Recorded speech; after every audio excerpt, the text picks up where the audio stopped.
जहरीली रानी से बचकर दोनों जैसे ही विमान से बाहर निकले, उनकी नजर सामने के दृश्य पर पड़ते ही ठहर गई। आपदा ने चारों ओर की हर चीज को तहस नहस कर दिया था। हवा में बारूद और धुएं की गंध फैली हुई थी। जिस बात की उन्होंने कभी कल्पना भी नहीं की थी वह यह कि इस आपदा ने विमान के लगभग सभी यात्रियों की जान ले ली। कुछ ही देर में टीवी पर भी इस घटना की रिपोर्टिंग शुरू हो गई और आसपास के लोगों से तुरंत निकल जाने की अपील की गई। इस दृश्य को टीवी पर देखकर दाशान और ज्यादा पछताया, क्योंकि उसे तो एक हफ्ता पहले ही इसका अंदेशा हो गया था।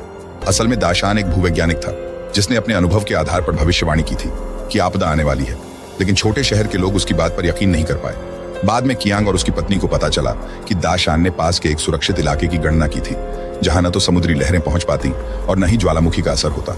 जो लोग उसकी बात मानकर वहां चले गए थे वे बच गए। उसी तरह कियांग और उसकी पत्नी भी आखिरी समय पर वहां पहुंच गए। दाशान ने यह खबर सुनकर चैन की सांस ली। सुरक्षित इलाके में मौजूद लोग धीरे धीरे शांत होने लगे। जल्द ही राहत कर्मी भी आ गए। वे अपने साथ भरपूर राशन और सामान लाए थे, जिससे कुछ समय तक शरणार्थियों को राहत मिल सके। लेकिन अगले 3 दिन के अंदर सभी शरणार्थियों को हवाई जहाज से निकालना जरूरी था, क्योंकि दाशान की गणना के अनुसार 3 दिन बाद एक और आपदा आने की संभावना थी जो उस क्षेत्र को भी प्रभावित कर सकती थी।